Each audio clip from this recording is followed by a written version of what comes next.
Who knows with special effects. So, okay, cool. All right, next group. Aha. Is this the last group? Yay. The microphone, I'll hold that. Excellent. Thank you. These are all wonderful. I have to say, it's really fascinating to me. You know, I've been telling you, I've been doing these workshops for 6 years, and the workshops consist of each student getting up there and pitching their one idea. And I've never done it before where the pitch is like this. What you're doing is the same thing that happens in the workshop usually. But when a single individual is pitching their idea, it tends to be kind of weird and wonky and things like that. But this is like a committee pitching their ideas, and they feel completely different. And they basically, overall, they feel better. Because you've already had the input of 4 or 5 people, and that's what happens. You know, once you pick the ideas, you put together a crew, and then they mold and shape the idea to make it feasible, like we're doing right here. So, with that said, we are ready to go on the timer and start with the title. I think it's going to be A Day at the Beach, but we didn't decide on a title. Okay. So I want you all to visualize a beach scene. It's Lake Michigan. There's a family playing on the beach. There's a couple laying on towels, applying sunscreen. There's a handsome young man jogging up and down, and you flash, and when it draws in closer, you see that it's entirely covered by plastic bottles. And the whole point is, as you're watching this scene unfold, a narration comes across, and it says, plastic bottles are made of petroleum, which costs X dollars in energy for Americans every year. If Americans keep consuming X number of bottles, we would get the facts. Lake Michigan would be covered, and that's just the beginning. Save money, save energy, pack your own container. For more information, go to www.tapwater.com or something like that. But the whole idea is the consumption. We want to subtly get the message to stop consuming water in plastic bottles because it's not recycled. It's filling up landfills, covering the ocean. And we want to have people start thinking about the consequences of throwing money away because it costs so much to make the plastic, and that's affects global warming too. Okie dokie.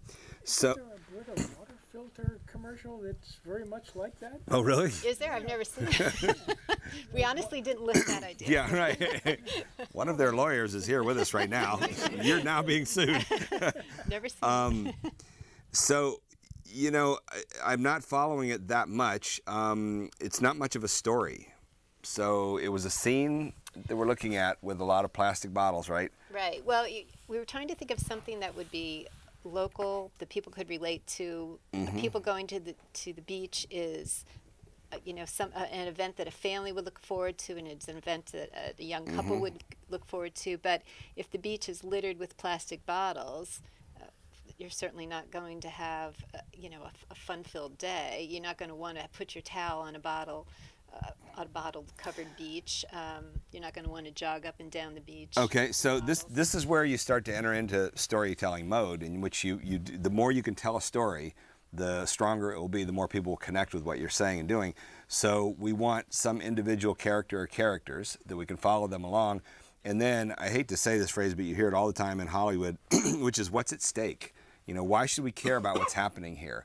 And so, for example, let's say this woman has planned her wedding there at the beach or something, and she's all excited and it's all been planned, and we see these preparation moments so that we build up what's at stake. This is the most important day of my life, she's telling her parents, oh my goodness, I can't wait, all the guests are going to show up. Build up what's at stake, and then reveal what we've got, which is this mess or something like that. That starts to have an impact on people. And so you were kind of headed in that direction. You were just saying this is a family that's putting on sunscreen, things like that, walking out. But the more that you can add to it of what the consequences are visually of what they had in mind, does that make any sense? Well, maybe you could start with the family packing up, all the excitement in the house as they, pack up their towels and put on their boogie boards and, right. Load up the car, and then they drive and get to the beach, and they're Yeah. walking over plastic bottles. Well, and again, crunching under their feet or whatever. yes, and again, it's all in the setup, and that's what so much of storytelling is about: setup and payoff. And by the way, there was a thing in my talk earlier that the one slide at the end that I skipped over because I was running short on time, but it's I learned so much about this stuff through the films that I make, and that's why it's important for me to continue to make films. So right now I'm doing this film with my mother that's about World War II and my grandfather and my father, and it's her telling all these stories. And one of the and it's a talk that we've given 3 times now. We're filming it each time as part of the movie. The stories are amazing. But one of the pivotal moments is when she tells about her brother, who was a year and a half older than died in World War II on a ship that was sunk on the way to Europe. And in the first version of the talk, she put that piece of information in the middle of about 6 or 7 other things. Then we moved here, and then this happened. My father had this, then my brother died, and this. And there was no motion at all. And so the second time we did it, I worked with her, and this is what story development is about. And this is why this stuff takes a lot of time and thinking about it, and you got to put all these resources on the front end. And I began to think, how can you actually get the emotion out of that you want to get? And what it required was when we get to that point in her telling these stories, that I built this whole thing, because it's a PowerPoint thing that I do with her, and we have a slide up there, and then it was titled A Time of Despair, and at that point she goes back and reviews, and now here I was. My mother had died when I was 10. My father was on the other side of the world, caught in this war in the Philippines, and the only person left close to me in my life was my brother, who was a year and a half old, and we'd grown up all these years, blah, blah, blah. And then I hit the button to go to the next slide. We did this thing, in Boulder, Colorado with 100 people. And on the next slide was just the name of the ship that he was on, the USS Dorchester. And a bunch of people in the audience knew the story of the Dorchester. This one guy said, "Oh my God." And all these people started crying. And it had the proper emotional impact because it's all about setup and payoff. And it hit me, that it was nothing in the previous presentation because it wasn't set up properly. But when you put these, and that's what story development is about, it's puzzle solving. You've got all these pieces of information sitting there, and in one order, it doesn't affect people at all. But if you start moving these things around and matching them up and setting things up properly, you start to realize, oh, now we're having an effect. And that's why I say, what this is about is setup and sort of payoff, which is you want to put a lot of effort into setting up what the stakes are. And as you're starting to say there, not only are they going to the beach, this is the only day of the year they've all got their vacation, and there's something important that they've got to do, and we see all of that, and we really got our hopes with them. And then we get there and we see, that it's spoiled. That's when that starts to have an emotional impact on us. If you've invested all the stuff at the beginning to build it up, what's at stake? And, again, that is one of the fundamental dynamics of storytelling. What is at stake? And the more that's at stake, the more it has an impact on us. Like, oh my God, the only day of the year they could go to the beach, and this is what they have to contend with. And I think that there's only so much you can pack into these 60-second things, and that's just a single dynamic, and that's almost as much as you might want to pack into one 60-second piece, which is the big build-up, going to the beach, and it's ruined by all this plastic stuff, and then maybe bring on the narrator to kind of interpret it at that point, what this means, I think. Because weren't there several other things you were trying to put in at the end? Well, only at the end. That'd be the only time there would be narration, because the whole focus would be this what you would think would be a bucolic setting, which Right. turns out to be not. But just talking about saving money, saving energy. Yeah. Don't use bring your own container or whatever. I mean, that would be the kind of this. I don't think you have to get into too much detail, because then you'll lose people. But Right. But it's a subtle message that will have good implications. Well, and so much of what this, especially this short time scale storytelling is about misdirects, basically. And that's what you're talking about there, the bucolic setting. You're leading the audience in one direction where they're expecting to see the perfect beach setting, and then boom, you hit them with something completely different. And it's that change in direction, that reveal, and that becomes the powerful moment, where all of a sudden the camera pulls back and reveals what's there, and you realize why the whole family's standing there crying or something.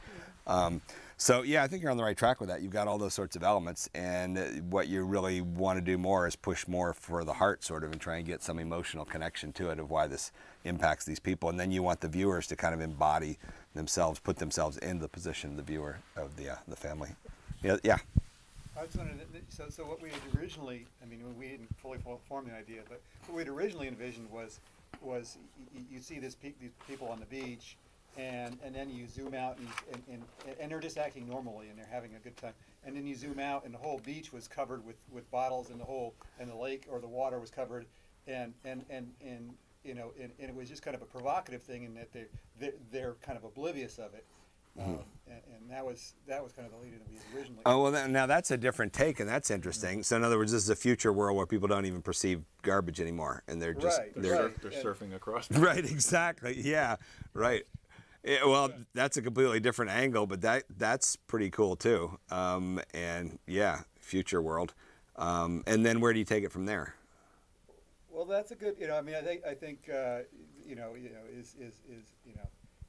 is this really what you want to do on your summer vacation, or Yeah. that was kind of about, and then you might. I don't know how you transition to, I mean, at the end, I think you'd want to come back to them on a nice beach. Well, that's a lot like the campaign I've run for the last almost 10 years called Shifting Baselines, and that's a term that was coined in the fisheries world in the mid-90s, and we spent a lot of time promoting that, and that was what this tiny fish thing was also built around. But Shifting Baselines refers to the idea of redefining reference points from the past and losing track of how things have changed in the past to the point where people are living in degraded environments and they think it's perfectly normal. And so the one big PSA we did along those lines, which really conceptually is not that good, but it worked, and maybe I was saying to this group earlier about this thing I did with Jack Black. And so what it was Shifting Baselines is basically the same as Lowered Standards, and it's talking about, what if we got comfortable with a really crappy, ugly looking world, which is the same thing you're saying there.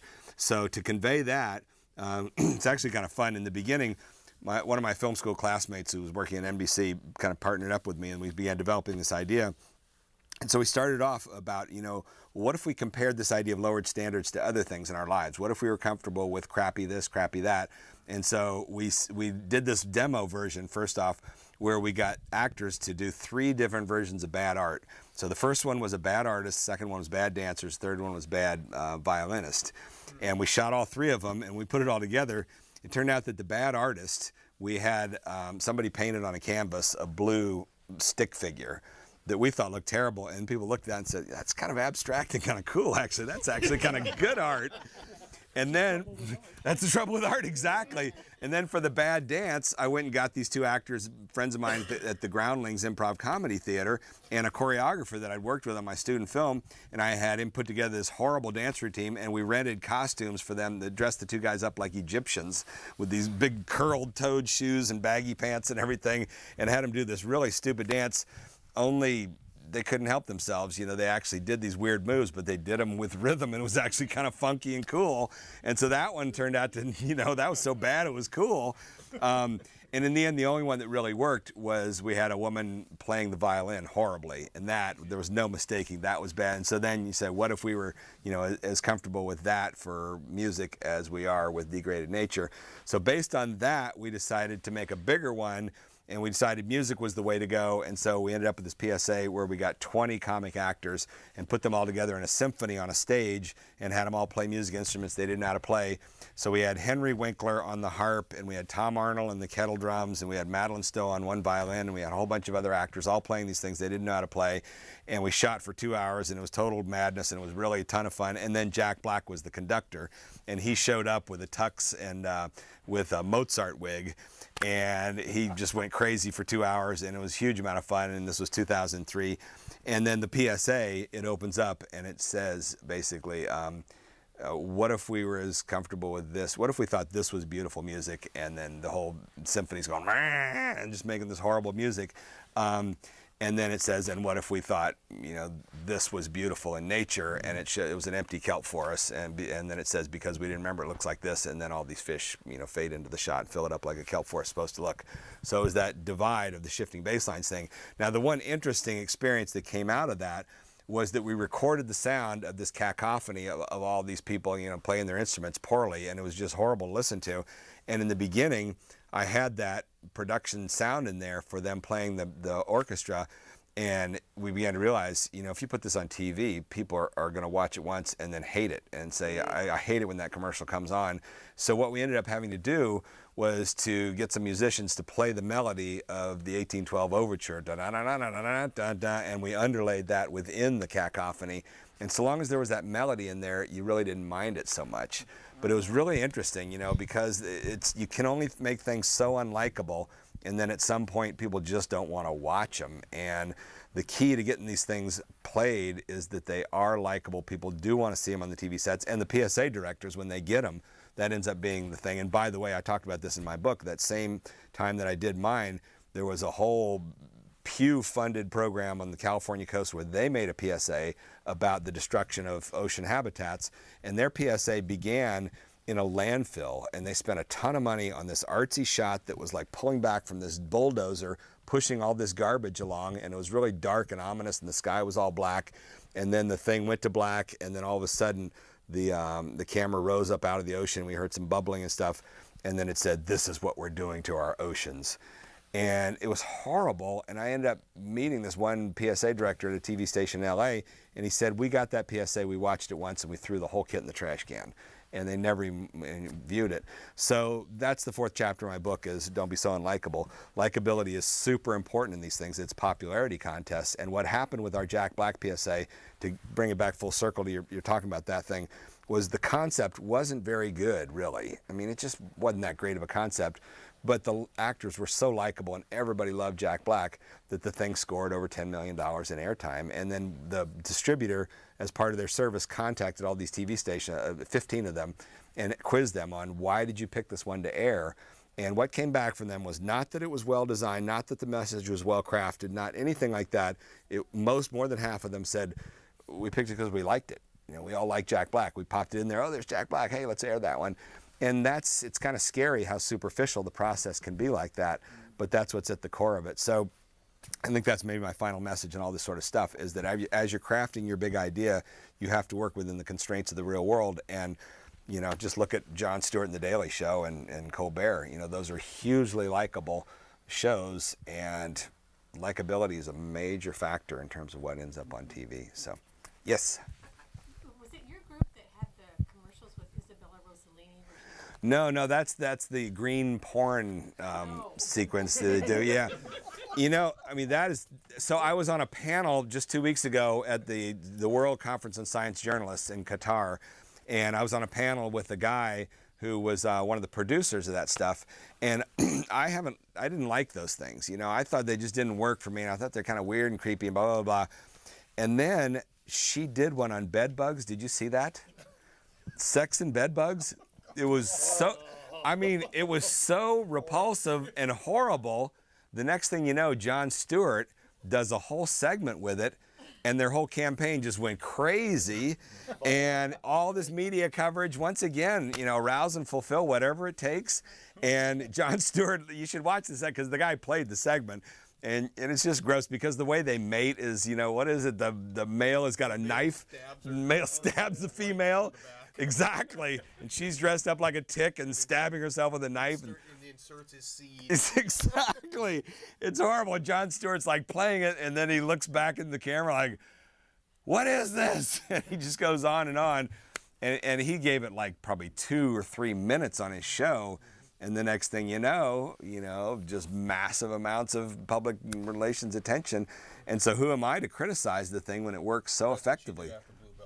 Yeah, I know, exactly. Yeah, and how could you ever beat what you did in Blue Velvet?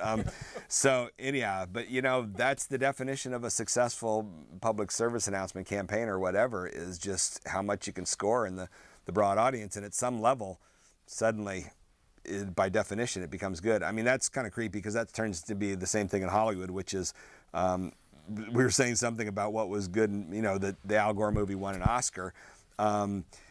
Is it a good movie or not? Qualitatively, I think it's crummy movie, but then it made $50 million worldwide, which in Hollywood's the definition of a great movie. Man, those guys are talented, and that's what happens in Hollywood. I mean, I swear to God, the only thing that matters in Hollywood is money, and how much money a movie made at the box office. And if it gets 100% rotten reviews and it makes $200 million, it is a masterpiece. And it's just so weird, you end up at parties talking to people about that stuff, and they're all raving, the thing that worked about that movie. And you're thinking, nothing worked about it except that it made money, whatever. Lots of CGI. Yeah, exactly, and super loud noise. Exactly. So anyhow, cool. Well, that was great. Thank you all very much, and I think it's time for dinner now. And then I guess at 7 o'clock, we're going to have the death match in the bar between Karen and me. We're going to have it out over visceral versus cerebral. So stop on by. Brains and guts. Exactly. Great. Thank you. Yay. What's your step coming up?